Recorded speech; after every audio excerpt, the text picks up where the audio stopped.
So, good afternoon, class. I believe this is intermediate public finance and taxation class. My name, first off, is Mr.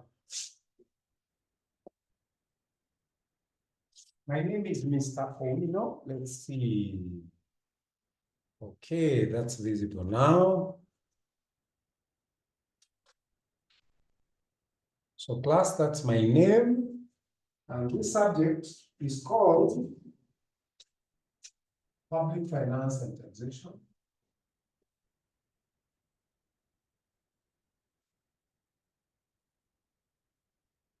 Which we abbreviate as PFT. That's the subject. So essentially, this subject has two major components. So components of this paper would be public finance. Then the other component is taxation. It has two major components. So public finance will cover quite a bit. It's generally give a formal definition, but public finance is actually about how government works, how government raises revenue, and how government plans expenditure. And you know, from the Constitution of 2010, we have both the national and county government. So how the financing activities of government, including taxation mainly, and other ways in which government raises revenue, and all those processes and budgeting by the government, expenditure by the government, planning of expenditure by the government is covered in public finance, including the impact of government activities on the economy. So government has a very significant impact on what happens in the country in relation to employment.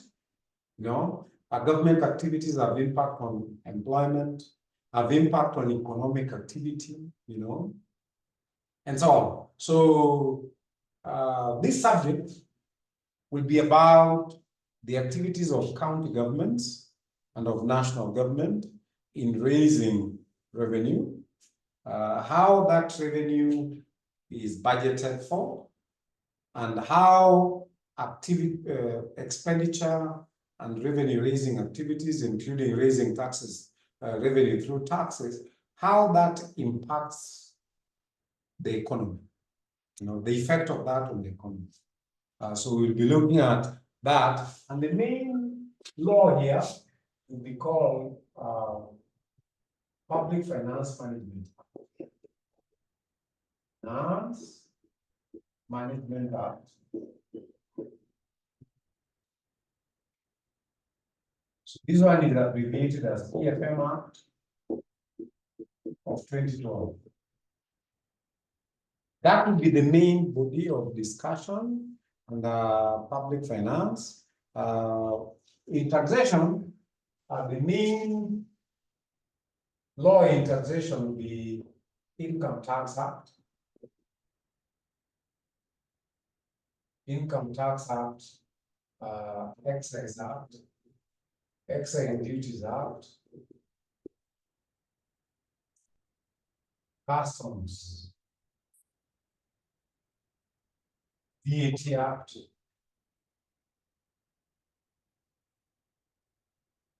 and Finance Acts of Relief.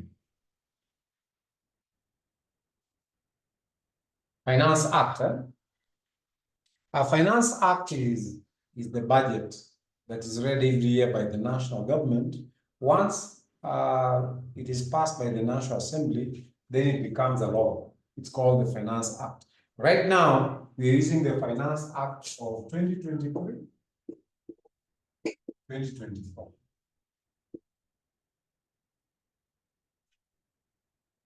So that would be the relevant body of, if you like, the relevant body of law that will guide our discussion.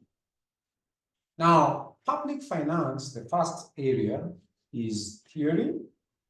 I've already sent you the soft copy of the notes. The purpose for sending you the soft copy of the notes is because of constraints of time, and it is better that way because it will facilitate your reading. You can read ahead of me. So as I discuss, you also look at the notes, and you can take down whatever you wish as your own notes, together with the soft copy I've sent you. That will make you better prepared, for this topic. Now, public finance has like 7 topics. So this area will cover like 7 topics. Taxation, I would have another like 8 topics or so. Some long, some not long. In total, we are looking at like 7 plus 8, about 15 topics. Now, long before before changes, the new changes in syllabus, before introduction of sittings every 3 months, things were different a bit, but change is good, you know. Everything changes except the law of change. It's only the law of change that doesn't change. Every day is a new day. Like today is the 14th, is a brand new day. Today is a brand new day. It's a day like no other, you know. We've not seen this day before. So you maximize day to day. So I was about to tell you about changes. Now, since the changes that happen in the syllabus, our time becomes constrained, and I'm sure you're aware about this. So all this content will need to be covered in 3 months, you know, just 3 months. And we might probably not even have time to review. We might not have time to review. So as we discuss, we also look at maybe sample questions, and that's how we'll eventually prepare for the exam. So it means, just like in the exam room, where you need to have a strategy. Okay, for the exam, your strategy is, from now, you must prepare yourself to finish 5 questions within 3 hours. That needs a strategy, because 3 hours is a very short time. I'm sure you've experienced it. So you're not new to KASNEB exams because you're already doing intermediate. So with that experience, you'll always be under pressure in studying the subject and also in doing the exam. So you need some kind of strategy. So what strategy do I have to complete this? One of the strategies is to send you the soft copy. I've already shared that in the group. So we'll be looking at that even as we go through the discussion. Now that will be useful. Is a useful strategy because of the time limitation. What else? The second thing is, the plan is, I will start with public finance today, the first area, public finance, but I'll give it time. Today is 14th, okay? I'll give public finance the next 2 weeks or so, yeah, up to the last lesson this month. This is January. January is ending on 31st. So this is the plan. We have a 2-hour lesson, a 2-hour session on Saturday. Yesterday, for whatever reason, we were not able to have the class, but that is now gone, you know. That's why you must maximize each day, because once a day is gone, there's nothing you can do about it. You can only do about the present. You work with the present day, today. So every week you have two classes. You have a class on Saturday and you have a class on Sunday. So here's the plan. Initially, for the month of January, I'll use both classes, Saturday and Sunday, to try and cover public finance. Yeah? But by end of January, I will not have completed public finance because of the number of topics. There are about 7 topics. So it's obvious that I'll not have finished public finance. But since it's important that we finish, when you move on to February, we will split the 2 lessons. Instead of using them for all of them for public finance, I will now use the Sunday class for taxation. I'll introduce taxation in February. So that in February, both areas will be covered at the same time. I'll be using the Saturday class to try and finish with public finance, and I'll introduce taxation in the Sunday class like today, so that they run concurrently. My hope is that by the first week of February or second week of February, I'll have completed public finance component. So once that component is done, then the rest of the semester will use both classes for taxation. I'll deliberately take that format so that we are not left behind, so that both areas are covered, and so that also we are able to, manage time very well because of the time constraints. Otherwise, if it was like before, when we had all the time, I would have taught public finance first until then I start taxation, but I'm not going to do that because of constraints of time. So the first few lessons in January, I will introduce public finance, but beginning February, 1 lesson on Sunday will be for taxation. From 1st of February, 1 lesson will be taxation, the Sunday class. The Saturday class will remain for public finance, but only for like 2 other lessons or so to help us clear with public finance. Then both classes, both Saturday and Sunday, going forward after I'm done the first 2 weeks of February, after we complete public finance, then both classes will be combined for taxation until end of semester, so that we can finish the whole syllabus content. Now, that said, it means we will still be revising public finance. Why? Because when we are doing taxation and we come across a question, that a part has elements of public finance, we'll answer that. That will be helping us to revise public finance. So going forward, as soon as we are done with public finance and we're only doing taxation, because taxation, as I cover every component, we have to do past paper questions. So when you go to past paper questions, we'll be attempting questions on public finance and questions on taxation. That way, we'll have revised the whole syllabus as we move on. So that is the coverage. Let me also mention something about your examination. So your exam will be 5 questions compulsory. So you must prepare very well so that all the 5 questions are done. Because if you don't complete the 5 questions, then you're disadvantaged.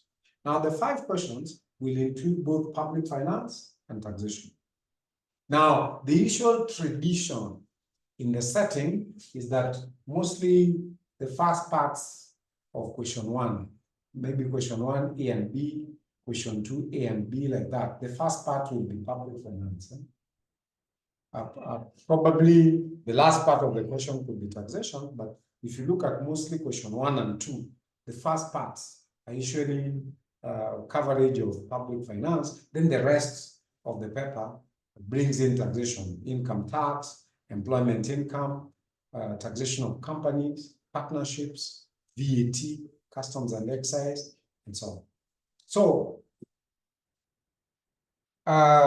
that's a brief discussion about the paper itself, our syllabus content. I've already sent you the soft copy, but the taxation part, I'll have to go through as you write notes, because you'll realize what I have in soft copy will be based on old rates, the rates that were applicable probably in 2015 or 2016, I think 2018. Now, I have to apply the rates for 2022. So that I'll do. The concept, the principles will be the same. The theory of taxation will be the same. But when it comes to computations, I will use the current rates applicable in 2022, because your exam will be based on 2022. Now, that said, we are ready to start. So just like I said, I'll start by looking at a discussion of public finance for the classes we're going to have this month. Then I'll introduce taxation in February to run parallel with public finance. Then public finance will end. Then the rest of the semester will only focus on taxation. So let me start today by looking at public finance. In case you have any questions, feel free. You'll just unmute yourself. I've not muted you on my end. Just unmute yourself and ask. You can stop me at any point and ask whatever you wish to ask. Then we can discuss together. So anytime, feel free. So we'll start with public finance.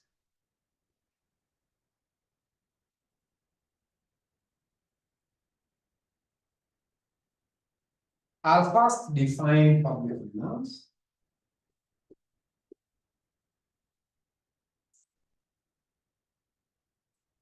So give a definition of public finance, then I'll introduce the Public Finance Management Act, which is the main law that will guide public finance. I also need to mention to you that this is very practical. The Public Finance Management Act is what guides public finance in this country, in management of public finance in the county governments and also in the national government. So this is very practical. So whatever we'll be discussing here, you'll hear that Narok County did something about its budget, or Narok County prepared this document. It will be the same things we're discussing now. So it will be very, very practical. You'll hear that, say, Kilifi County has advertised to recruit people on its county budget finance committee and so on. So those are the kind of things we're going to discuss here, and the kind of documents that are prepared by the county and the national government. So what is public finance? So public finance is actually a science, just like other sciences. Anything that is called a science is something that is based on step by step, say, analysis that leads to results or certain outcomes. So outcomes are guided step by step.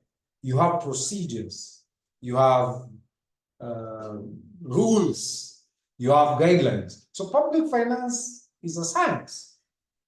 So I'll define it as a science which deals with income, public income and expenditure.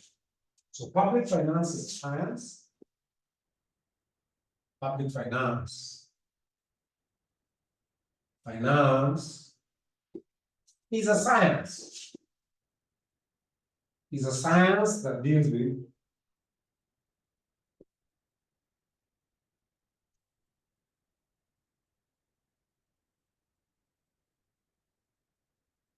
public income and expenditures,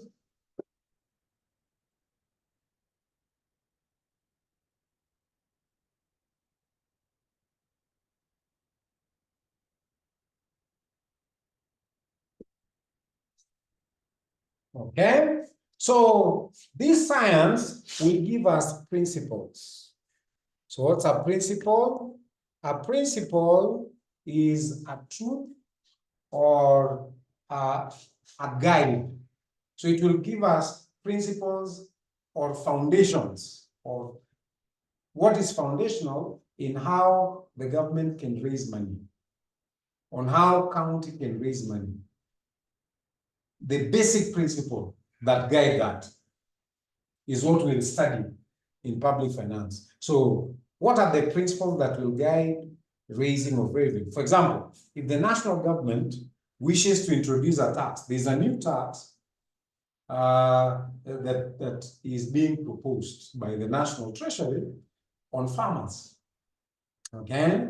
And they're saying they want to introduce a tax on farm produce, that whenever you're going to sell farm produce, we charge 5%. All right? So this is a proposal. So we'll see how these proposals go through stages until they are approved and they become a tax. Just like housing levy.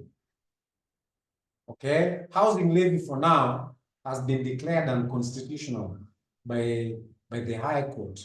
But we're going to look at the principles, the processes, which it must go through so that it's not declared unconstitutional. So that by the time it's introduced, then it can be correctly applied by the government to raise revenue. So I'll add one more point here and say it is a study of principles. So it is a study of principles. It is a study of principles underlying principles underlying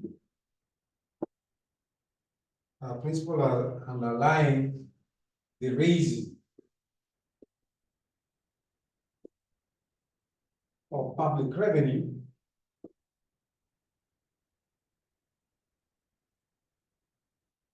and spending. So that is what public finance is. First of all, it's a science because it's based on principles. It's based on theories, tested, researched theories. So it's a science that deals with how government will raise revenue. Anytime you see the word public, it refers to government. Public income and expenditure. It is a study of principles underlying the raising of public revenue and spending. So that's how we define the subject. But we can go further, okay? Just one more point and say it is also the study of the impact these activities have. Okay? When the government, for example, introduces tax on fuel, what is the impact on consumption? What is the impact on employment? What is the impact on economic activities? What is the impact on unemployment in the country? So it also embraces the effect of government activities on the economy, on consumption, on unemployment, the impact of these activities. Okay.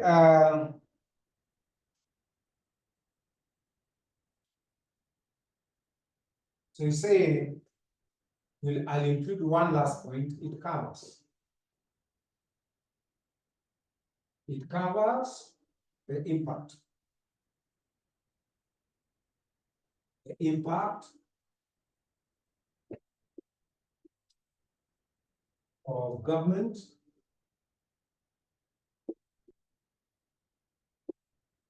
fiscal activities, the impact on the overall economic activities, employment,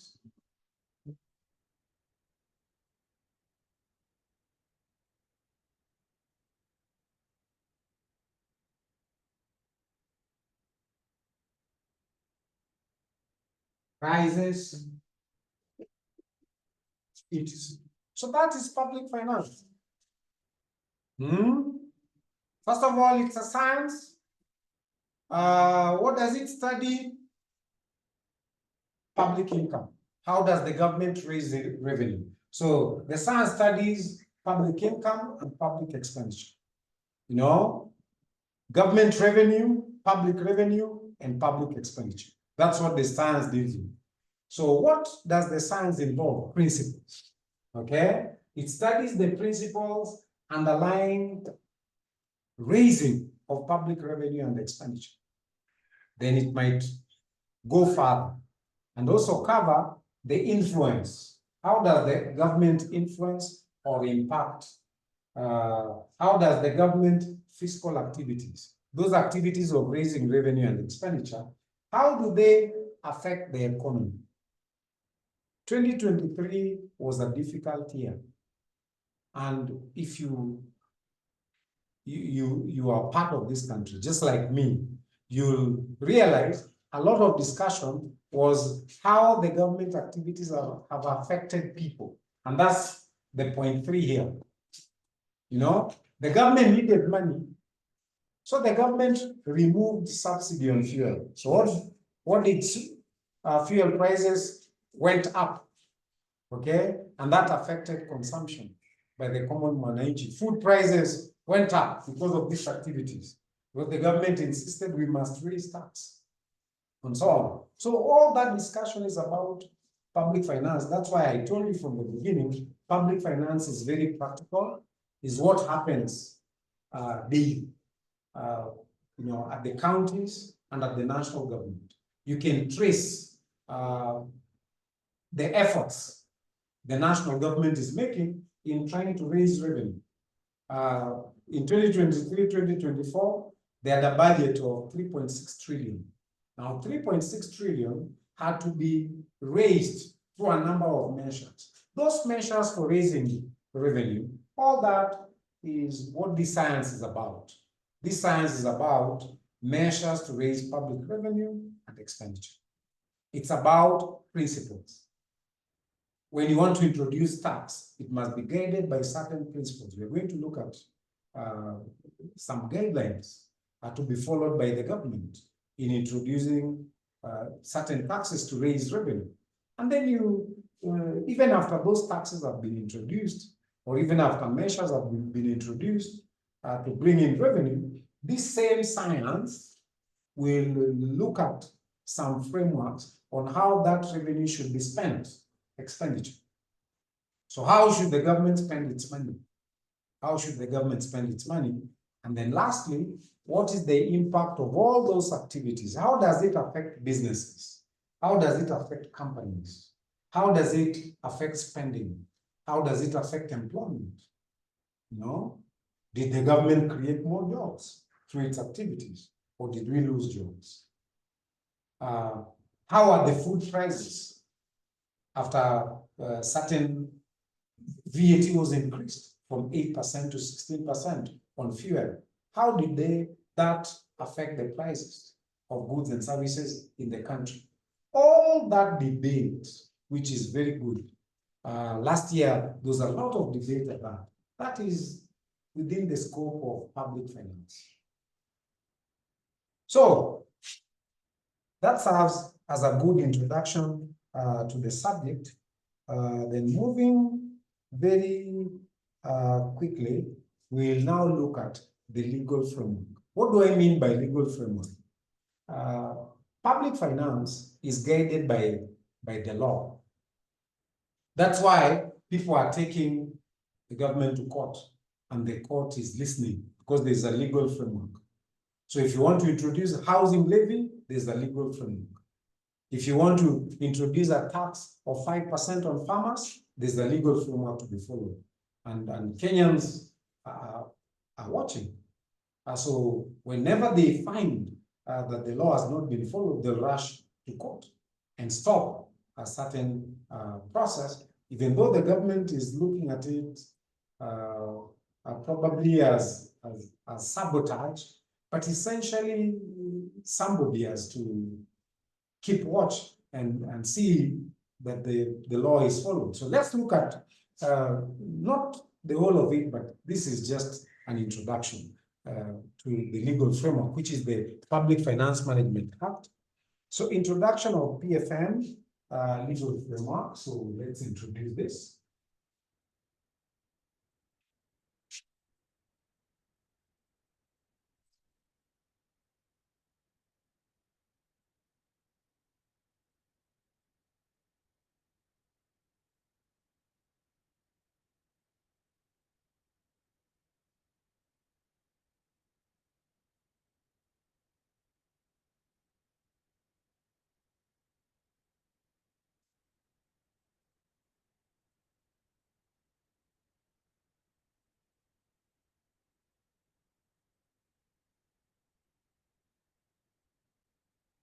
So we'll call this Public Finance Management.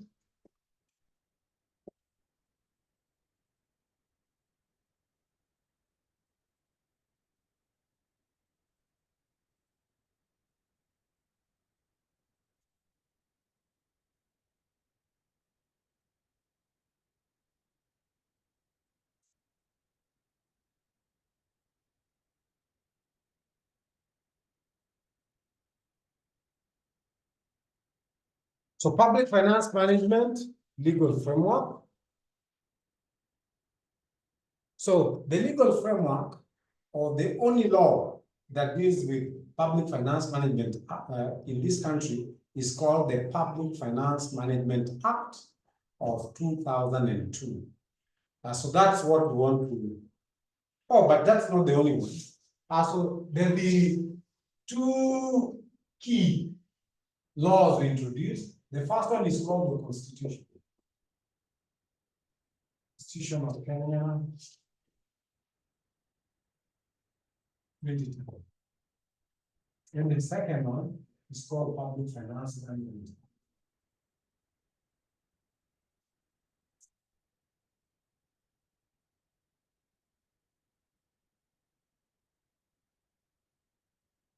So whenever you think about legal framework of public finance management, then there are only these two: the Constitution of Kenya 2010 and the Public Finance Management Act of 2012. There's no other law.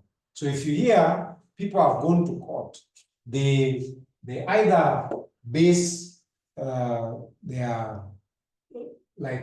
they either disagree based on the Constitution of Kenya 2010, or they disagree based on the Public Finance Management Act of 2012. As far as the Constitution is concerned, the Constitution has a whole chapter. It's called Article 201. So Article 201 deals with matters to do with public finance management. And then the Public Finance Management Act 2010 has provisions, principles, or guidelines which are followed by the government in raising revenue. Some of the areas are covered by some of the objectives of Public Finance Management Act are to ensure there is transparency. First of all, it gives responsibilities to different organs. For example, Parliament, under this law, has been given the responsibility of what we call oversight.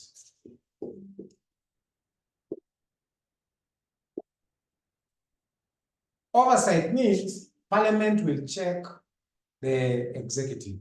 So I'm sure you know, or I'll briefly say, there are different arms of government. So we have the judiciary, we have Parliament, which is called the legislature, and we have the executive. Now, the executive has the mandate. So National Treasury is under the executive. So as they plan the budget and they plan spending, it is up to Parliament to play its role, including the Senate. Parliament and the Senate have been given the role of oversight. So they'll check. They'll be checking what the government is doing. But sometimes if you have a strong if you have a strong legislature or parliament, then this works very well, as anticipated by the Constitution. Also, the PFM Act has allocated different roles to different bodies to play. Bodies like controller of budget.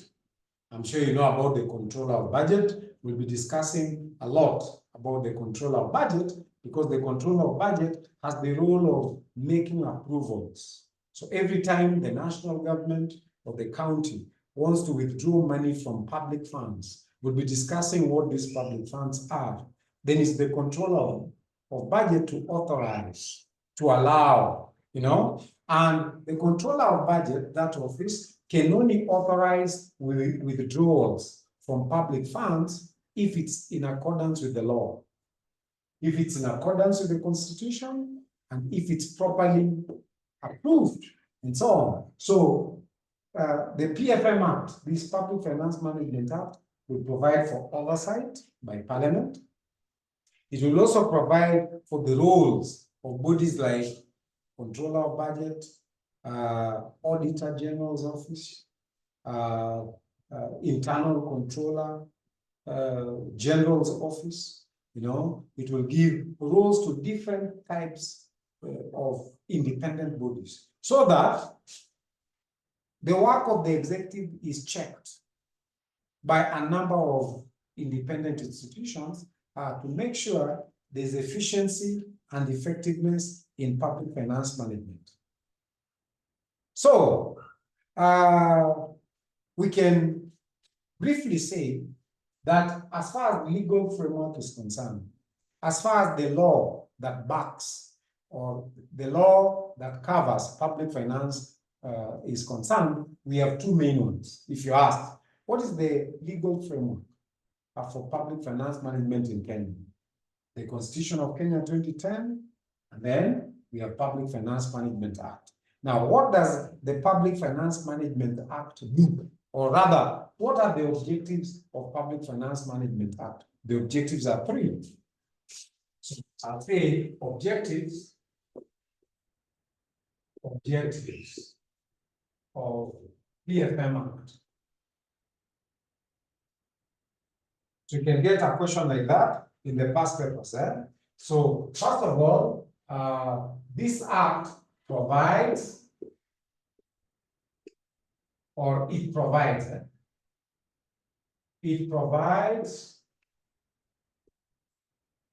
for effective management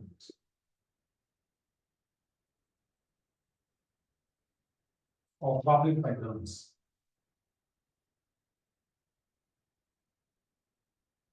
So the Public Finance Management Act will have principles, and you will see those frameworks that will enable all monies collected from the public to be managed effectively. Secondly, it will provide for the oversight role of the National Assembly.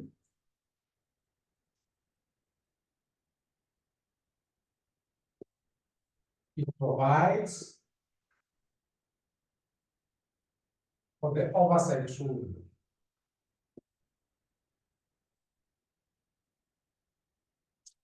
of Parliament and county assemblies.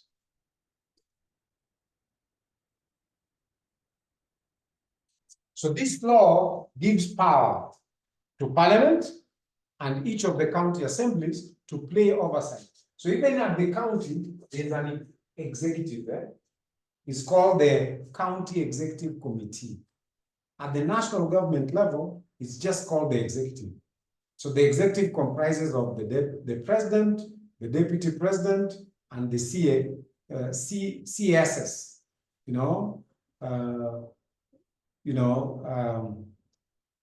So that's what we call the executive at the national level.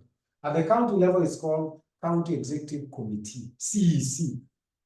So there's a cabinet at the national, there are CECs at the county. Now, both the executive at the national government and the executive at the county are the ones to implement the budget, come up with policies, withdraw money, and start spending. But somebody has to check what they are doing. So the person who has to check at the national level is Parliament, the National Assembly. The person who has to check at the county assemblies, at the counties, at the county assemblies, and all those provisions are within the Public Finance Management Act. Also, it provides for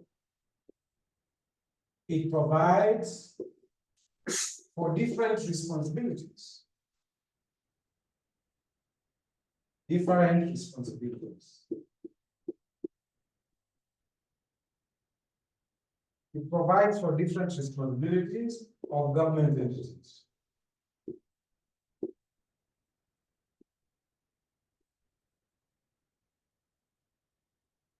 Of government entities and other bodies.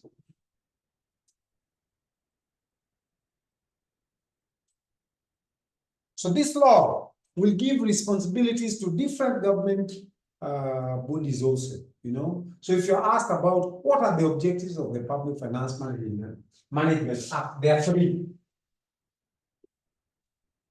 The Public Finance Management Act provides for effective management of all monies collected by counties and national government. So provides for effective management of public finance. It also provides for oversight by National Assembly or Parliament and County Assembly. The third objective, it provides for different responsibilities of government entities. A government entity would include an entity like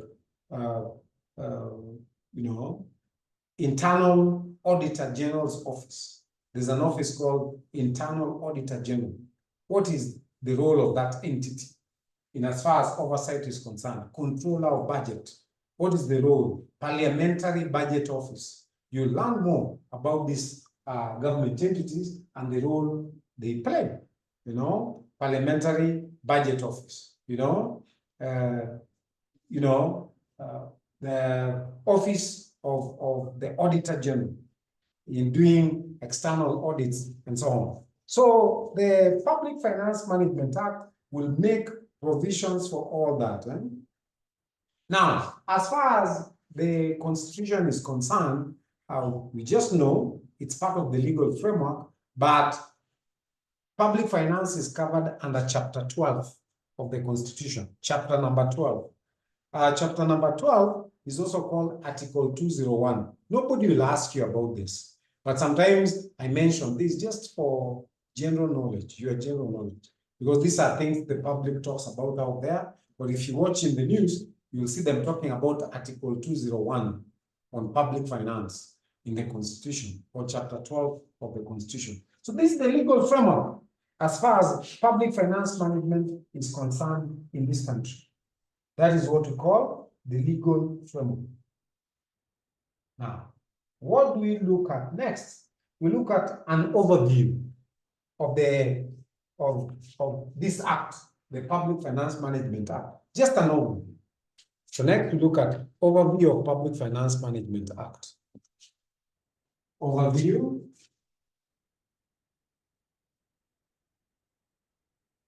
Public Finance Management Act.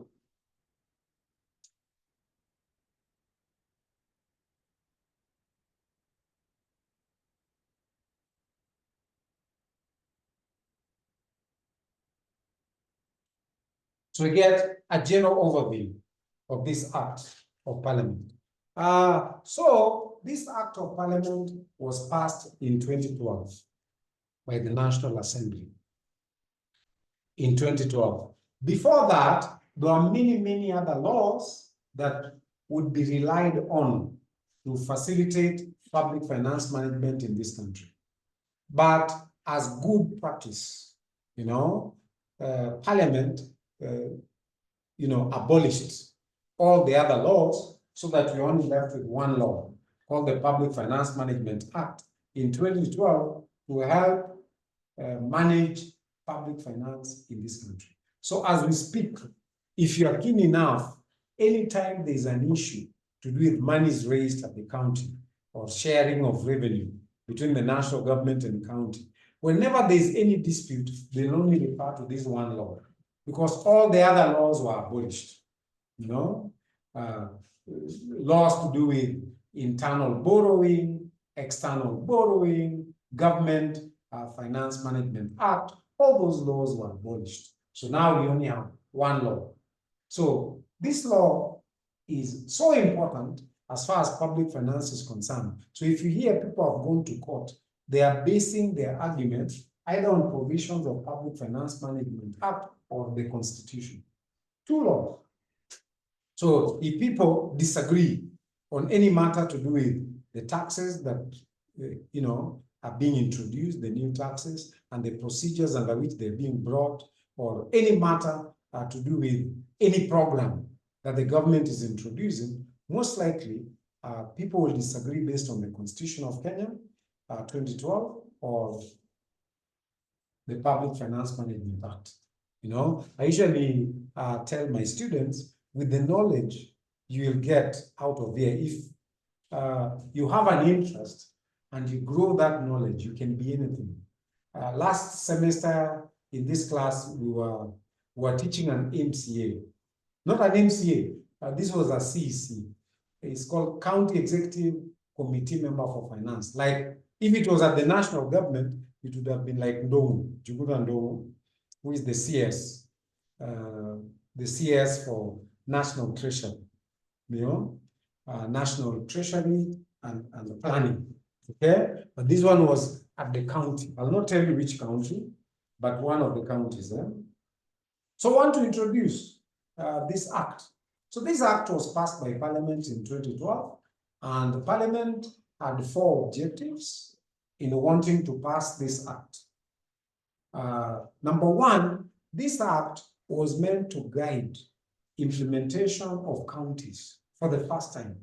So when counties were being introduced in 2013, nobody had any guide. So Parliament had to provide guidelines using the Public Finance Management Act. Remember, an act of Parliament tries to interpret the Constitution. You see, the Constitution is very brief and to the point. It just gives statements, principles. But it's up to Parliament to take those principles and explain them. They explain in the Act. So it's the Public Finance Management Act that explains really what those who drafted the Constitution had in mind, so that those things can be implemented at the counties and at the national government. So in passing this law, Parliament had 4 main objectives. Okay? They realized that the implementation of devolution in this country, I'm glad we are all Kenyans. We know what devolution is, How many years is devolution now in this country? More than, if it started in 2013, and then this is 2024, devolution must be more than 10 years old now. We are celebrating more than 10 years of devolved government, which is not a small achievement. Now, Parliament realized for devolution to succeed, they must have principles. They must have guidelines that ensure that money is not misused. Why was this important? Because the Constitution had already provided, and you're going to see some of those provisions, the Constitution had already provided that counties must be independent, must have financial independence. What essentially that meant is the national government should not interfere with what goes on at the counties. It becomes unconstitutional. Let me give you an example. Under the Jubilee government, the national government created at the Nairobi County, they created this Nairobi Metropolitan, which Nairobi Metropolitan became the one that was running programs within the county government of Nairobi. I want to tell you here that when the matter went to court, the court declared that as unconstitutional simply because the national government was interfering with the county of Nairobi, which was supposed to be independent. You know, counties are supposed to be independent. Now, because Parliament knew that counties must be left alone to manage their affairs, then the only way that was going to work, the only way that was going to be successful, if you prepare very good guidelines, you know, not to manage them, but to ensure there's transparency in the way they manage their affairs, so that the same thing being done by Kilifi County, for example, is being done by Kwale County, is being done by Meru County, is being done by Busia County, Nakuru County, and so on. It must be guided. Now, those guidelines were going to be provided under the Public Finance Management Act. Now, to ensure that devolution is successful, in passing this law, Parliament had 4 objectives. Now, these 4 objectives will summarize the overview of the PFM Act. And the first objective of Parliament in passing the PFM Act in 2012, which then was implemented in setting up counties in 2013, the first objective was to ensure that the matter called public finance management must be within the Constitution.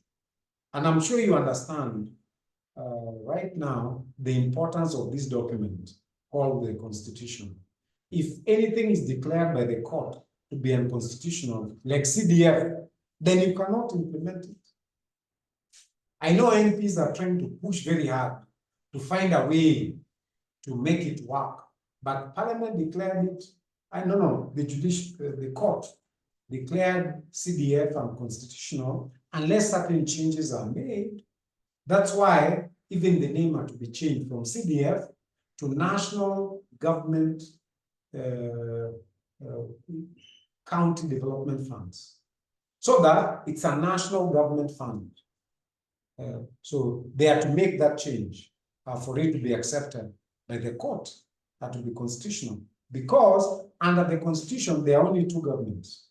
You only have the national government and county governments. So the national government cannot give funds to constituencies, and constituencies start spending money, because under the Constitution, the constituencies don't have a mandate. A county has, because it's a government.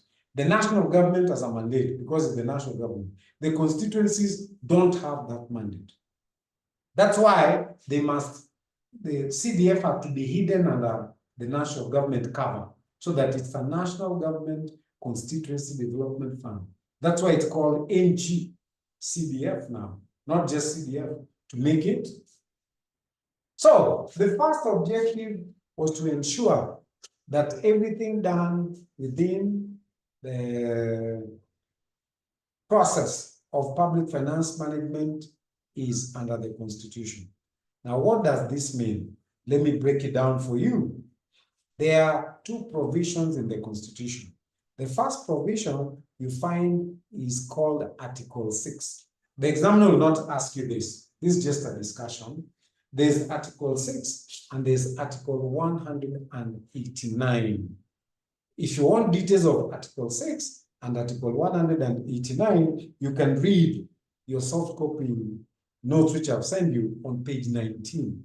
But let me summarize for you what Article 6 and Article 189 are about. So Article 6, first of all, requires every level of government to be independent in financial management. Now, what does that mean? It means every county should prepare its own budget, its own finances, its own financial management without being told what to do by the national government or any other counties. Counties are supposed to be governments from the eyes of the Constitution. A county government is a government. So under the next Article 189, it says every level of government should respect the other level, should respect the institutional structures in the other level of government, so that if you want to approach, if the national government wants to approach the county of Nakuru, for example, you approach them as a government, as a fellow government. So you approach them with respect because they're independent. You don't tell them what to do. Okay?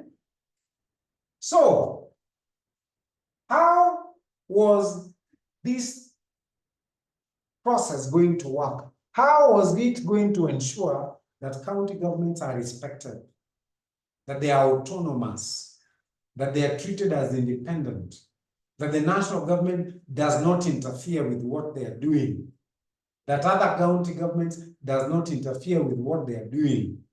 This is how. The formula was to ensure that every county has the same structures as we find in the national government to enable them to carry out the same responsibilities. So the same structures you'll find at the national government have to be mirrored at the county. You have to have mirror images of those structures at the county. Let me give a few examples.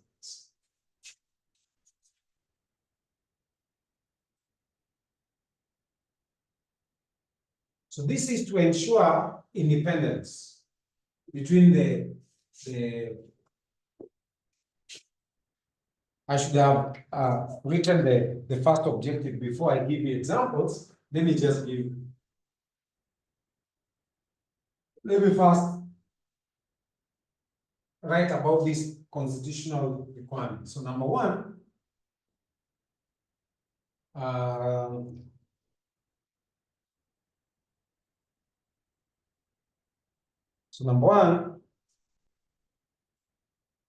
public finance management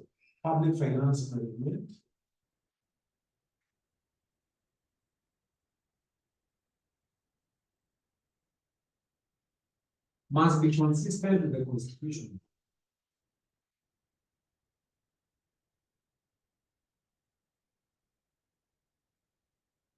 With the Constitution,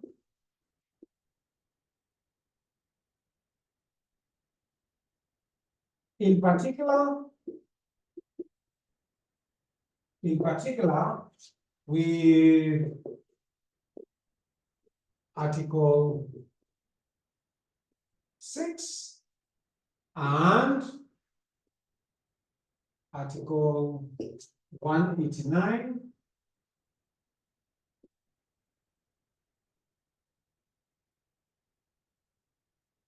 which require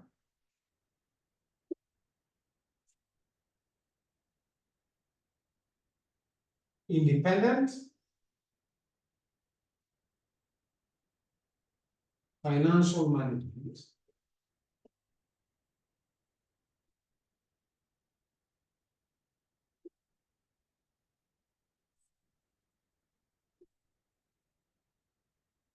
at the national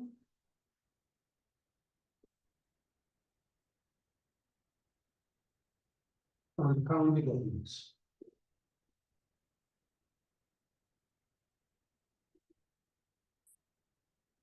So that's number one. So in preparing the Public Finance Management Act, Parliament had to ensure that this act, that public finance management must be consistent with the Constitution.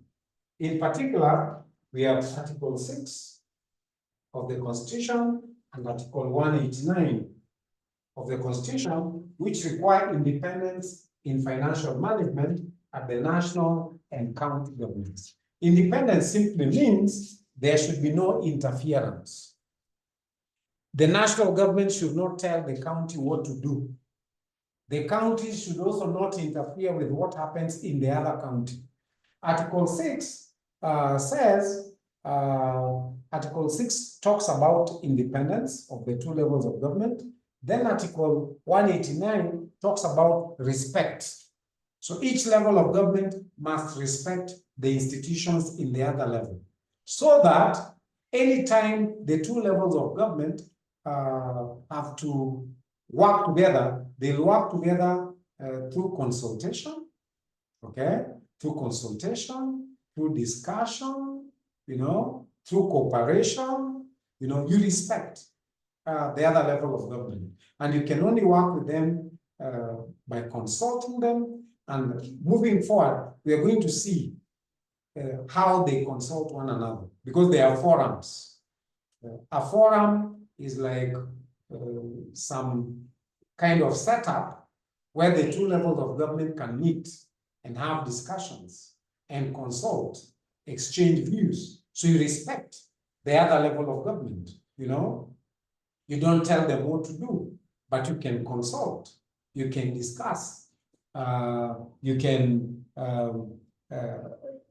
all that in the spirit of devolution. Now I want to show you what Parliament did to ensure that this independence works. I want to show you how this is done. So if we can move to this other side, I'll just show you how the independence works. This is how it works. This is how it works. You see, the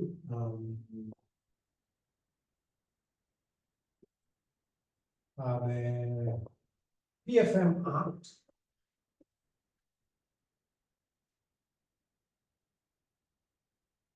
has established,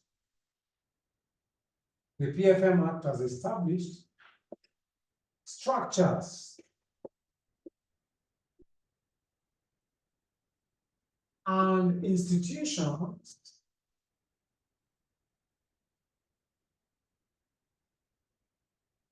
of public finance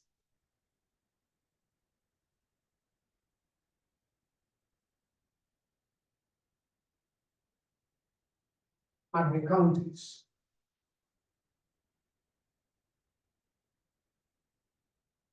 To mirror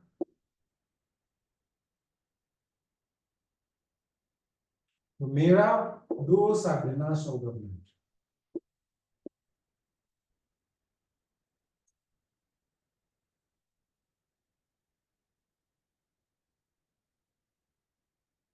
So the structures of public finance at the national government have simply been copied at each of the countries. That's what mirror means. You copy them at the counties to enable the counties to do the same things that the national government does. So I'll give you examples.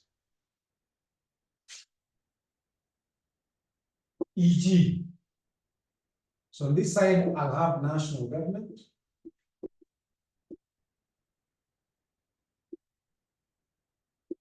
And this side, I'll have county government.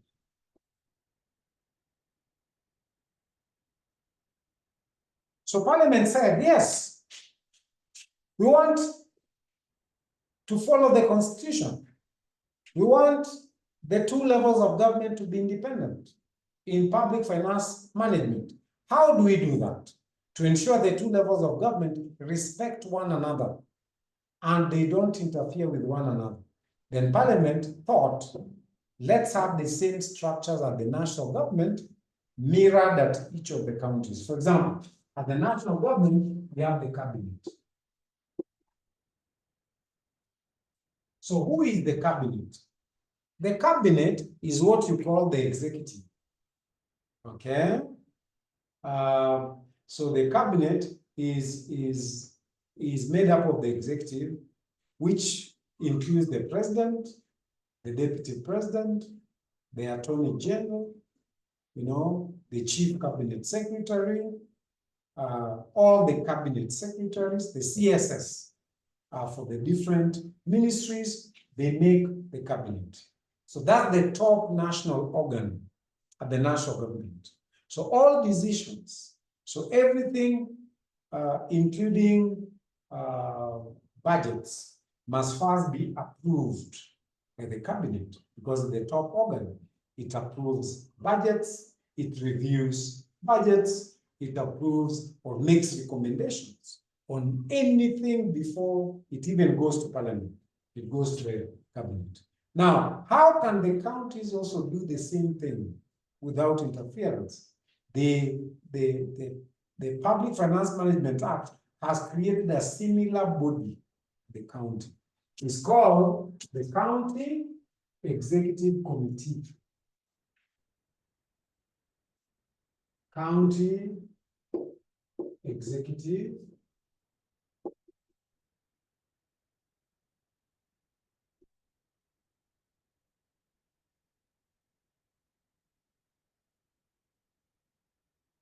So we are saying, look, we will have similar structures of public finance management. What you have at the national government must be mirrored at the county.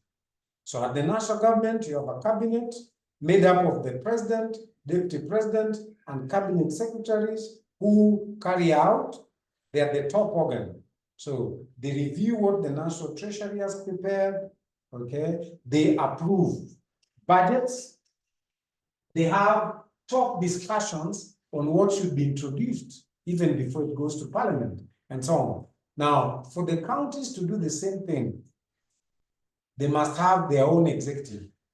At the county executive is made up of the governor, deputy governor, and county executive committee members. So you have county executive committee member for finance, county executive committee member for health, county executive committee member for education, and so on and so forth. So you can see a cabinet and something similar at the county to ensure even the counties can carry out the same responsibility. So this CEC can also review budgets. It can also approve estimates. It can also approve certain things before they are done. It's the top organ. Like at the national government, I think they meet every week. I think on Thursdays, all CSS go to State House for a meeting. Now, all CSS at the national government, because they are the top organ. They discuss every program before it can even be rolled out, because every ministry will come with a new program which must be discussed in the ministry. Once it's approved, they look for a budget for it. So before it can be rolled out, it passes through here. So at the county, there's also a county executive committee. So that's how the Constitution intended. The Constitution does not say what should be done, but it simply says under Article 6 and Article 189 that the two levels of government should have respect. You should respect the other one as a government, just like you. You should respect their institutions set up. You cannot tell them what to do. And that is only possible if each one of them is independent. How do you make sure they're independent? They should have exactly what the national government has. You have a cabinet, we have a CEC. What else? So that's that. So at the national government, they have a National Assembly.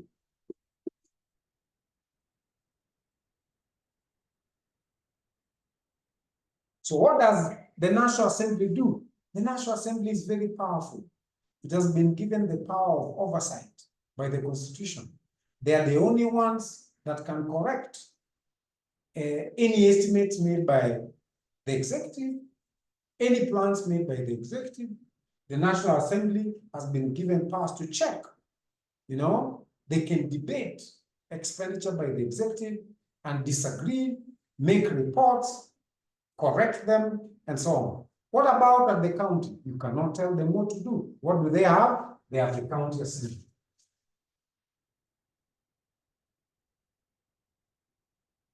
They have the county assemblies.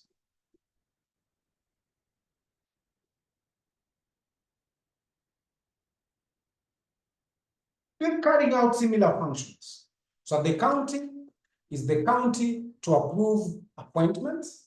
So if the governor has nominated even his county executive committee members, he must take those names to the county assembly. The county assembly must interrogate each of the appointees and approve.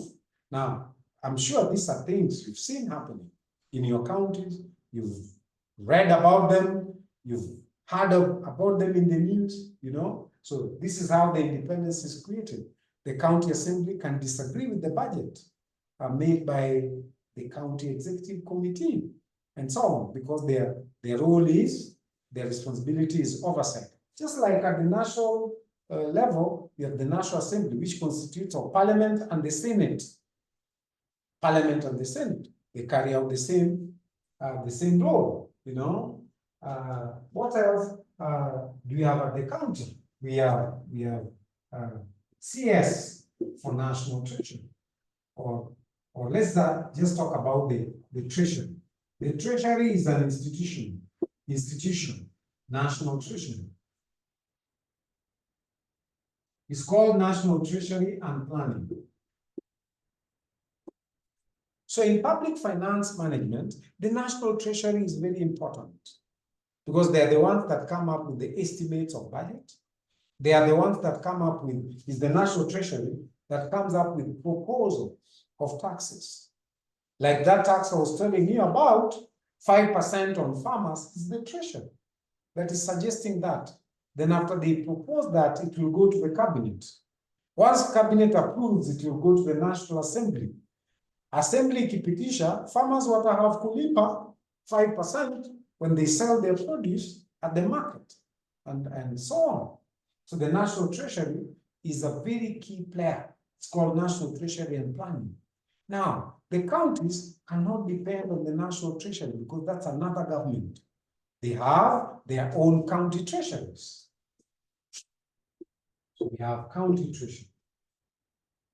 County treasury.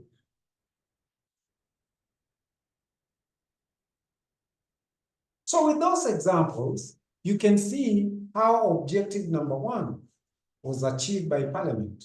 Remember, Parliament is we are looking at the overview of this act called Public Finance Management Act, which was passed in 2012. And I've told you, in 2012, there are other laws that were abolished by Parliament, so that this is the main law. So if you want to learn anything about public finance in this country, then just go to the Constitution or the Public Finance Management Act. There's no other law. Yeah? So we are looking at the overview of this law, and we are saying, look, the first thing that Parliament had to think about is to ensure that every effort to manage public finances must be within the Constitution. Now, why is this important? A lot of things you'll see falling at the courts if they are not constitutional. I remember, I think you still remember what happened in, that was in 2022. There was this when it was building BBI, Building Bridges Initiative, failed, even though the president was trying to push it. How did it fall? There are many other reasons, but one of the reasons the court used to disqualify BBI was that it was against the Constitution. What was against the Constitution? There was lack of public participation. We shall be talking about public participation under Chapter 12 of the Constitution as some of the provisions to ensure public finance management is within the Constitution. You must include the public, you know? Like now, we are back to the same thing. Housing levy or housing fund has been declared unconstitutional by the High Court because of lack of public participation. They're saying this thing was not given adequate time to be discussed. The views of the public was not sought, whether they need housing or not. Their opinions on how the amount should be deducted was not taken into consideration, and so on. We'll be discussing more of those principles. They are called principles of public finance. One of them is public participation. So, but for now, what we are discussing is the overview of public finance management. So we are saying, in passing this law in 2012, the first objective that was in the mind of Parliament is ensure that this thing is within the Constitution. Otherwise, if somebody goes to court, it will be shot down. Say, no, this one is constitutional. Now, how did they make sure it is within the Constitution? They have to take into consideration what is provided in Article 6 and what is provided in Article 189. But in summary, you can read about those in the notes I've sent you. But in summary, what those two articles says is that these two levels of government must work autonomously. They must be autonomous. They must be independent. That's what Article 6 says. Don't interfere. Let Kericho County plan its own affairs. Don't come in between. Don't tell them what to do. You know, let everything they do come from within the county. Let Kirinyaga County do its own affairs the way they want, you know, provided they follow the regulations, provided they involve the people of Kirinyaga to decide what is good for them. Let them plan. If they want to spend their money in agriculture, let them do it, you know. So we said, how did Parliament ensure that happens? Through structures. And here are the structures. Parliament made sure that every county will have the same structures for public finance management, similar to those that are in the national government, so that mtu asiombe mwingine chumvi, kile national government can do, a county can also do. And that was made possible through these structures. The national government has a cabinet, the counties also have theirs. It's called the CEC, County Executive Committee. The national government has a national assembly, yes, and the counties have their county assemblies. The national government has a national treasury, an office that deals with economic and financial affairs, national treasury and planning. Counties also have their county treasuries. That was only objective number one. Remember, we are discussing the overview of Public Finance Management Act of 2012. They had a second objective. We have taken a bit of time on this objective because the Constitution is paramount. Something stands or falls based on whether it is within the Constitution or not. If it's unconstitutional, it will fall. Just like you've seen the housing levy has fallen, you know, and other things are falling because people are going to court and say, look, we were not consulted. There was no public participation, and consultation is a principle within. Then they had a second objective. And apart from ensuring that the financial management, public financial management is constitutional, Parliament has a second objective. The second objective was to ensure that public finance management is rooted, again, within the Constitution.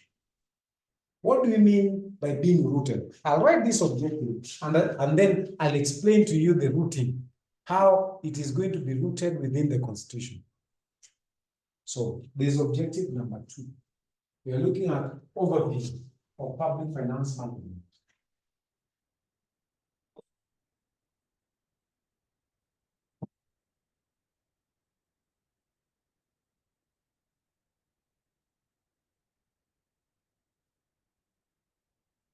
So objective number 2 of Parliament in passing the PFM Act to ensure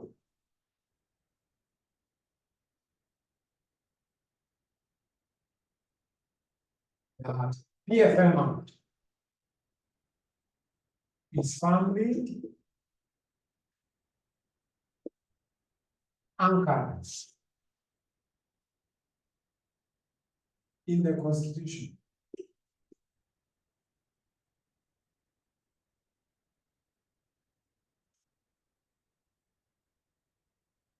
Wow. So another name for anchored is rooted. So how do you ensure that this law is anchored in the Constitution? It must be based on the principles of public finance. It must be based on the principles of public finance.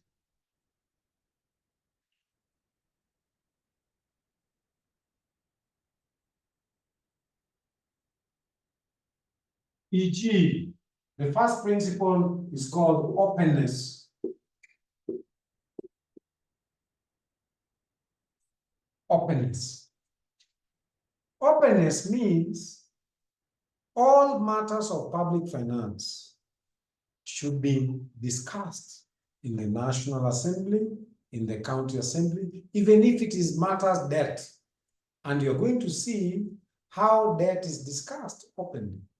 The amount of debt, how much we are owing. We must also have the information and know how deep we have sunk. We must know. So we must know even what is coming. What is the risk? What is sustainability? Are we able to pay or not? Openness is a principle in the Constitution. It's called principle of public finance in the Constitution. So all systems under the Public Finance Management Act must be based on these principles of public finance. Openness. We have another principle called public participation.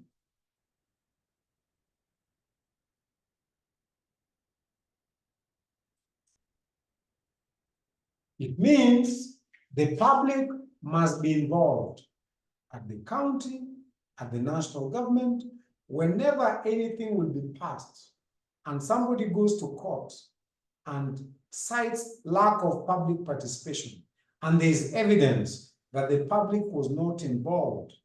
There was no time when there was a town hall or meetings, when the views of the public were, were asked for, then the court will strike down whatever will have been taken there. Think about the building bridges initiative. One of the things that killed building bridges initiative is public participation. So, as we go on after this overview, you will notice that every aspect of public finance, whether it's budgeting, whether it includes, planning by counties, they must find a way of including the public at some point. Ask for views, ask the public, the opinions. And that doesn't mean they are representatives like MCAs or members of parliament. Go directly to the public, and document that we had these discussions, we have met these representatives on this day, this is what was discussed, There must be evidence of public participation. The other principles, I'll list them here, openness, there's even accountability.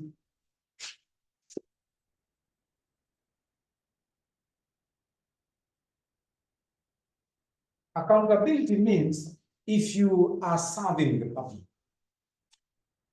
you should not feel angry. The public should hold you to account. Your office should be accountable, And Parliament will hold public officers accountable on behalf of the public. That is what oversight means. So Parliament will summon, like it can summon the board of Kenya Airways for accountability. It can summon the principal secretary of the Ministry of Health for accountability, and provide reports on how certain monies were spent by the Ministry of Health. We want to see these principles. These are principles under Chapter 12 of the Constitution. So, Parliament was aware of this and wanted the Public Finance Management Act must be firmly rooted or anchored on these principles. So you find that under the Public Finance Management Act,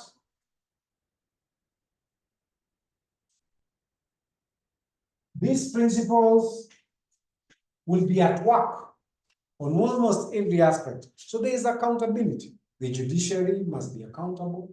The executive must be accountable. So from time to time, they'll be held to account. You'll be asked questions, So the accounting officer at the judiciary is called the chief registrar. She's now retired. She was called Amadi, Anna Amadi.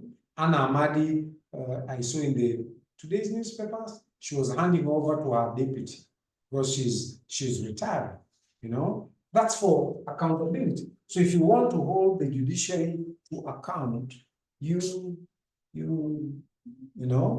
summon the chief registrar. If you want to hold any ministry to account, you summon the principal secretary.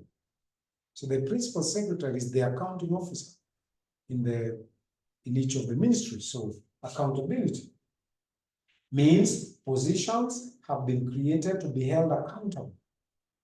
So to ensure there is efficiency in public finance management, there are other principles of public finance like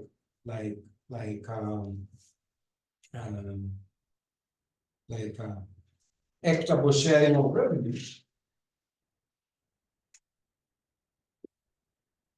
Equitable sharing of revenue.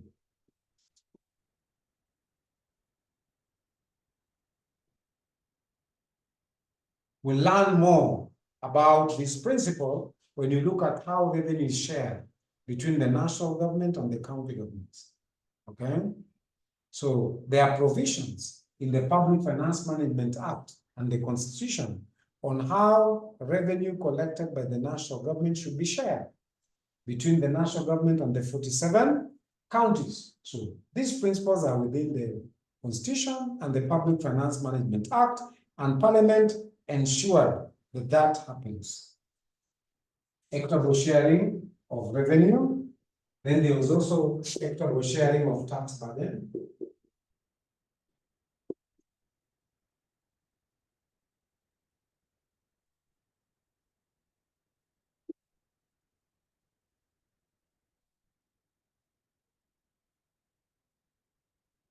So there should be some fairness in when people pay taxes.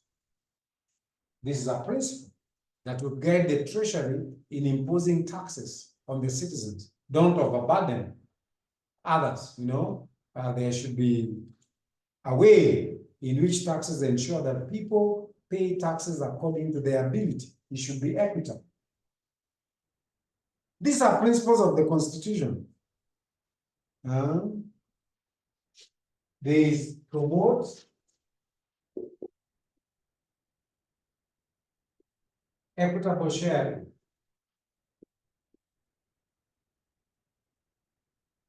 of debt burden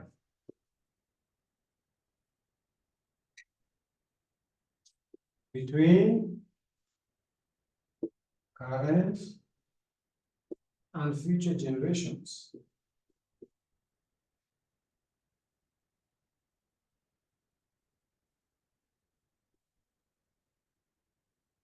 Now look at this principle. You know, the debt burden should be shared fairly.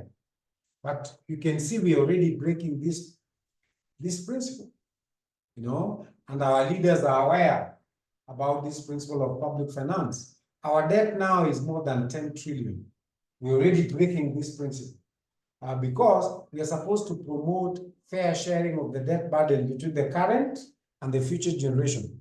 The future generations, including my children, my grandchildren, will still be burdened by the debt of this current generation, which fails this principle. This principle says, when you are borrowing, be mindful of the future generations. Don't overburden them, you know? So there should be equitable sharing of the debt burden. It should be debt burden and benefits. Sorry, there's the burden and also benefits. Debt burden and benefits between the current and future generations.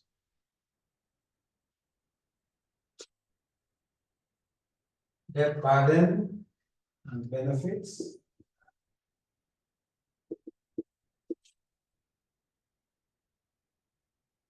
between the current and future.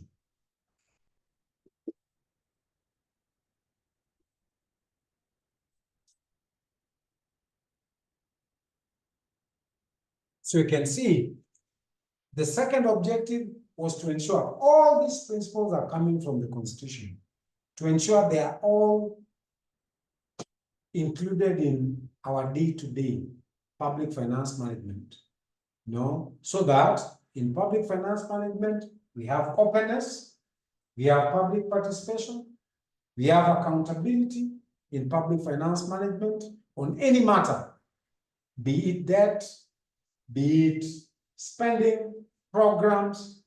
For example, I read an article today in The Nation. It's in the Standard. I like this column. There's an economist who writes a very good column, and he was saying the housing program, okay, which is a project of the current government, has failed the accountability test, because the principle of accountability requires, for example, that they tell us, for example, they publish data. Like now, they've said their house is ready for occupation in Ruiru and in Nakuru. One-bedroom houses, they are saying, will cost like 1.5 million shillings. 1.5 million. Three-bedroom houses will cost, two-bedroom houses will cost 3.75 million, I think. Then three-bedroom houses will cost about 4 million, I think, or 4.5. Now, accountability required that you also document, for example, how much was the cost of construction? How much was spent to pay different suppliers? You know, we didn't get that data. You know, we don't know, because they are getting free land. You know, that is what is making the whole thing complicated, because at the river and elsewhere, you can also read, you'll find projects, private projects to construct houses. For example, China Construction Company is constructing houses at the river. 2 bedrooms is going at 3 million, and they bought land. These ones for national, affordable housing, the land is free. They are taking a public land and building it. You know, why then would the cost amount to 3.5 million? Similar to private developers. So there are questions. According to the principle of accountability, we should be given the full information. Tell us who is supplying materials, how much what they paid, show us how the cost per unit is built until you arrive at 3.5 million for a 2-bedroom house or 4.5 million for 3-bedroom house. And in case you're wondering, these are houses for boda and mama boda, you know? So I'm wondering how a 3.5 million 2-bedroom house or a 4.5 million 3-bedroom house can be financed by a boda or a mama boda, for that matter. So based on the principle of accountability. Then there is equitable sharing of revenue. It's meant to be accountable because it's a public program. It's not a private program, it's public. So a public program should be based on these principles. So that was objective number 2. We talked about objective number 1. Parliament had 4 objectives. Objective number 1 was to ensure that public finance management was within the Constitution. Then we quoted Article 6, which says, Article 6 says, the 2 levels of government, national and the county levels, must have autonomy. They must be independent. Then Article 189 says, each level of government must work with respect of the other level. You must respect other institutions of the other level of government. You cannot interfere in programs of the other levels of government. And we've said the Public Finance Management Act ensures that independence, that autonomy, that respect happens by having the institutions and structures that are already at the national government. They ensure they are also mirrored at the county. And we give examples. There's a cabinet at the national government. They ensure that at each of the county government, we have a county executive committee. The county executive committee is the executive of each county. It comprises of the governor and the county executive committee members and the deputy governor. We also mention the National Assembly, which plays oversight at the national government level. Now, it had to be mirrored at each of the counties. So each of the counties have their own county assemblies. Then we have a very important institution or office called the National Treasury and Planning. The National Treasury and Planning plays a critical role in public finance management. For example, it is the National Treasury and Planning that comes up with budget proposals, it comes up with estimates, and takes to the national government executive for approval. Then it is the National Treasury again that will do the implementation. That is at the national level. So we had to have a similar institution to the county. So each of the counties has a county treasurer. County treasurer. Then that was objective number one. By having these structures, then we ensure there's autonomy, there's independence at the two levels of government. Objective number two was to ensure that Public Finance Management Act, that law, is anchored within the Constitution. And in particular, it must be based on the principles of public finance, which you find in Chapter 12 of the Constitution. Now, what are these principles? We must see openness in every matter of public finance. We must see public participation. And I told you, and even without me telling you, you'll hear it many times in the news. They'll tell you that this housing levy has been disqualified by the High Court. Why? Because of lack of public participation. This is a principle of public finance under the Constitution. Then there's accountability. Accountability requires that there must be everywhere where there's spending of public money, that spending must be held to account. We must see a breakdown. We must know how these monies were spent. Even if the money is given to political parties, then the Auditor General must come and audit how that money was spent and give a report to the National Assembly so that we know these were the billions. This is the breakdown. It's called accountability. There must be equitable sharing of revenue.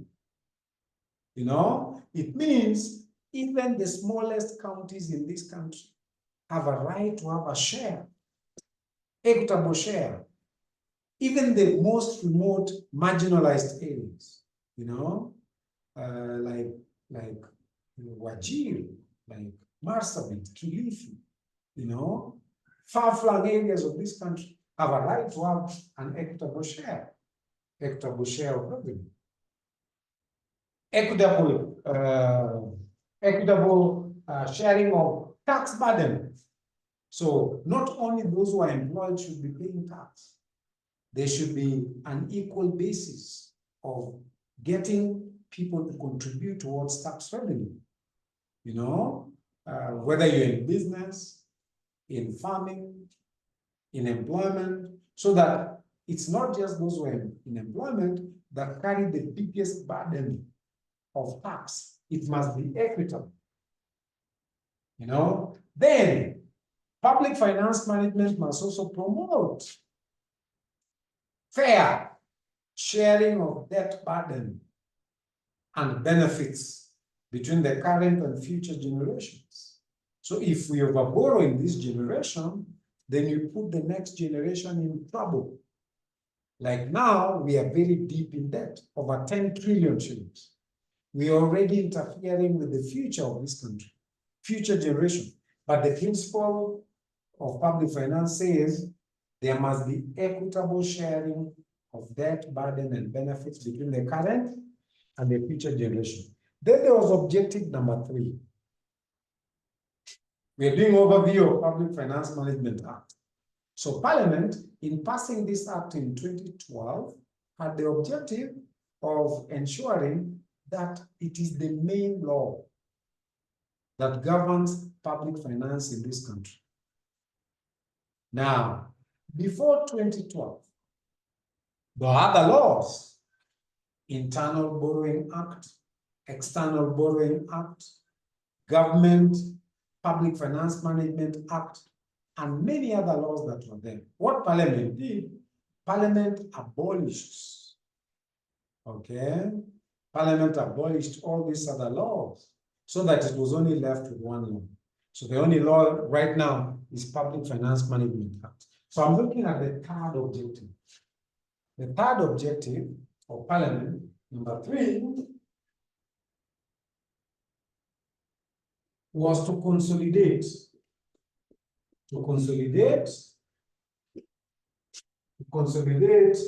the many public finance management laws.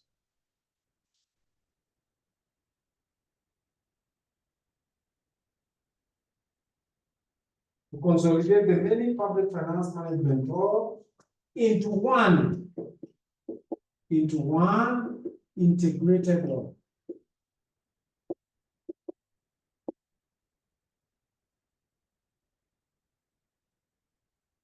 So Parliament had a third objective.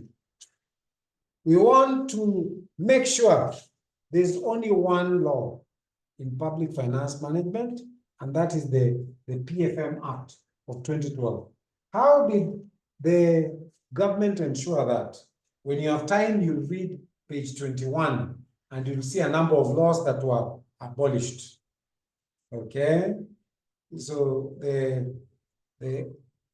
the other word for abolished means they were repealed. So which laws were repealed? The following laws were repealed. I'll just read them, but you can also read them on page 21. The Government Financial Management Act of 2004 was abolished or repealed. What else was repealed to give way for the Public Finance Management Act? The Fiscal Management Act. These are all laws that used to be there of 2009. The Internal Loans Act. The External Loans Act. National Government Loans Guarantee Act. Then there is Contingencies Fund Act. All those laws were repealed. The other name for repeal is abolished. So that from 2002 to date, we have only one law. From 2012, after passing of the PFM Act, we have only one law, and that law is called the PFM Act of 2012. Now, those are 3 objectives already. There's a last objective that Parliament had. Parliament wanted to have a very good law. You know, it's called standard practice. You know, how do you ensure you have a law you will not regret? You know, you have a law that is similar to other public finance management laws internationally. So what Parliament did, they did what we call benchmarking. You can read about the benchmarking. So they included views of experts, public finance management experts within the national government, within the county governments, you know, both inside this country, outside that, outside this country. They did, you know, they interrogated many experts. They made what you'd call consultations, a lot of consultations and benchmarking to ensure that the final law that they came up with was very, very comparable with what you would find in other similar countries. Like if you went to Singapore, if you went to South Korea, because they also have public finance management. You'll have something that the one in Kenya is benchmarked to that. So that is the overview of public finance management. So if you will, in the overview, we've looked at 4 objectives that Parliament had. The first objective was to ensure that the Public Finance Management Act is within the Constitution. And in the Constitution, you remember Article 6 that talks about autonomy or independence of the 2 levels of government, and Article 189 that talks about respect,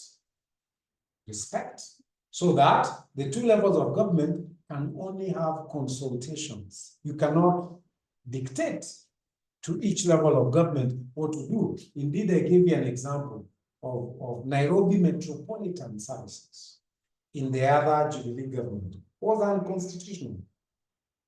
So the national government forced that upon the county government of Nairobi.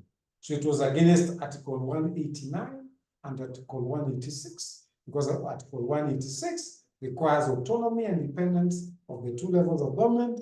Article 189 requires respect of each level of government and its institutions, so that you can only have consultations, you can only cooperate, you can only have discussions in different forums, but you cannot force them to do anything. Then you ask ourselves, how was that possible?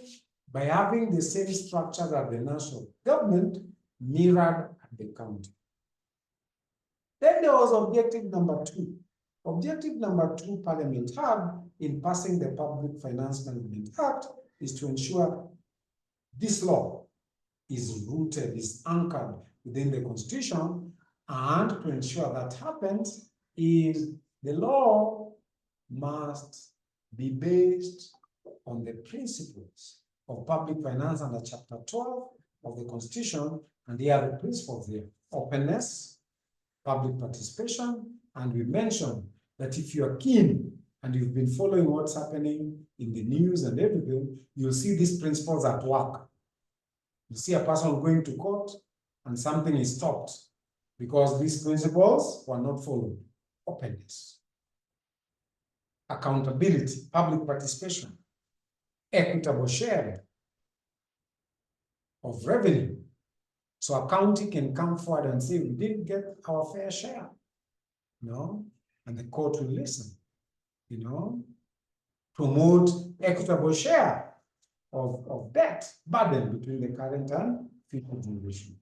Then there's a third objective Parliament had in passing this bill. They wanted that this becomes the main law. Okay? And in ensuring this is the main law, they repealed other laws that were there, like Government Finance Management Act of 2004, External Loans Act, Internal Loans Act, Contingencies Fund Act. All those laws were repealed.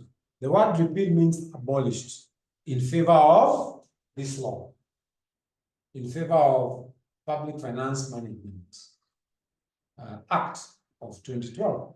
And the last objective that Parliament had to achieve was to benchmark, to ensure that the law they are passing is standard and can easily be compared to other laws in other countries. So they traveled to other countries, they made consultations, they made discussions, they looked at other public finance management acts in other countries, South Africa, South Korea, Singapore, consultations within national government, within county governments, consulting experts, and that's how we came up with Public Finance Management Act 2012. So that brings to a close the discussion on the overview of Public Finance Management Act. So today we've covered 3 areas, just in summary. We defined public finance as a subject, and we said it's a science.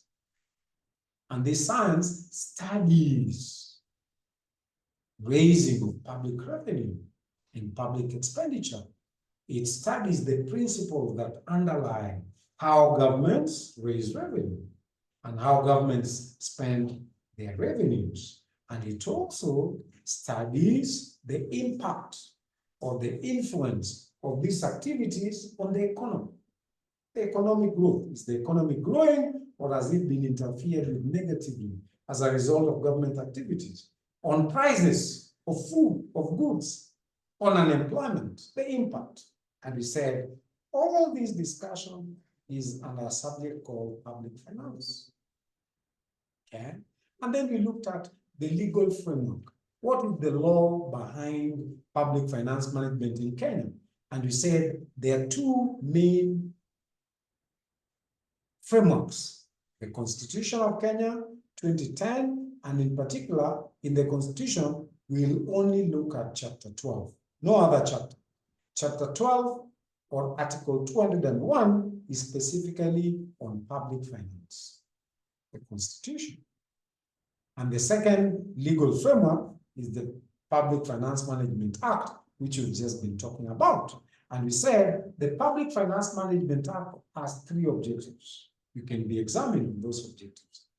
The objective number one, it has provisions. It has provisions on effective and efficient public finance management at the national and county governments. The second objective, it provides for oversight, checking by the National Assembly or Parliament and county assemblies, the counties. And the third objective, it provides for the responsibilities of national government entities and other bodies as far as public finance management is concerned. Then we've looked at the overview of public finance management, an overview. We said this is a law or a framework that was passed by Parliament in 2012. And when Parliament was passing this, Parliament was aware of one key target. Devolution was only going to succeed if devolution was going to be guided in a very efficient and effective manner. So they are that in mind. Now, to be able to have a public finance management framework that will guide the success of devolution in this country, Parliament had four objectives. These are the objectives. The first objective was to ensure that public finance management was within the Constitution. And it must be within the Constitution as provided under Article 6, which says the two levels of government must have autonomy or independence, and Article 189, which says that there must be respect between the two levels of government. Each level of government must respect the institutions, the offices in each of the other level of government, and the only interaction between them can be through consultation, cooperation, under the spirit of devolution. They can only consult in a forum. You cannot tell them what to do. You can have consultations, you can have cooperation under the spirit of devolution. And we said to ensure that happens, the structures of the national government for public finance management were mirrored at the county. So that at the national government, you have a cabinet, you have a county executive committee, at the national government, you have National Assembly, at the county, you have county assemblies, at the national government, we have national treasury, at the counties, you have county treasuries. These are called institutions or structures. They are mirrored so that each level of government does its work without being told what to do. The independent, the autonomous, in line with Article 6 and Article 189 of the Constitution. A second objective was to ensure that the Public Finance Management Act is anchored in the Constitution, and in particular, by reflecting the principles of public finance, which you find in Chapter 12 of the Constitution, like openness, public participation, accountability, equitable sharing of revenue, equitable sharing of debt burden between the current and future generation, and so on. That was the second objective. A third objective was to ensure that the PFM Act becomes the main law dealing with public finance matters as it is today. So what Parliament did that time, all other laws that were there, all other laws that had been passed earlier to deal with public finance management were repealed. They were abolished to give room for PFM Act 2012. So examples of laws that were repealed is Government Finance Management Act of 2004, Internal Borrowing Act, I think of 2009, External Borrowing Act, Contingencies Funds Act, all those were cancelled to give room for public finance management. And lastly, Parliament wanted to ensure that the law they pass is benchmarked with what you find in other countries. In other words, is based on good practice. Now that was achieved through consultation. A lot of consultation went into this within the national government, within the county governments, consult experts outside the country, and so on. So that wraps up today's discussion. So if there's any question? Okay. If there isn't, okay, if you think about other questions later, you're free to share within the WhatsApp. Otherwise, we end the class. See you next time, next weekend. Asanteni sana. Thank you. We'll see you next Saturday.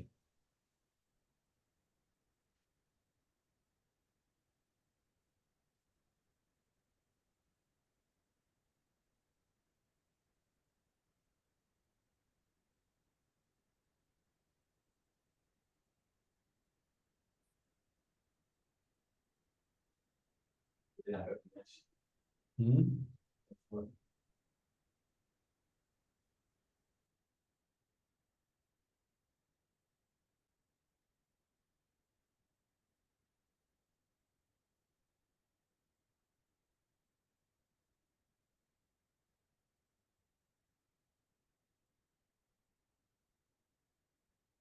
People come and end this meeting now, starting to advance tax without beginning to eat. Will interfere with the recording.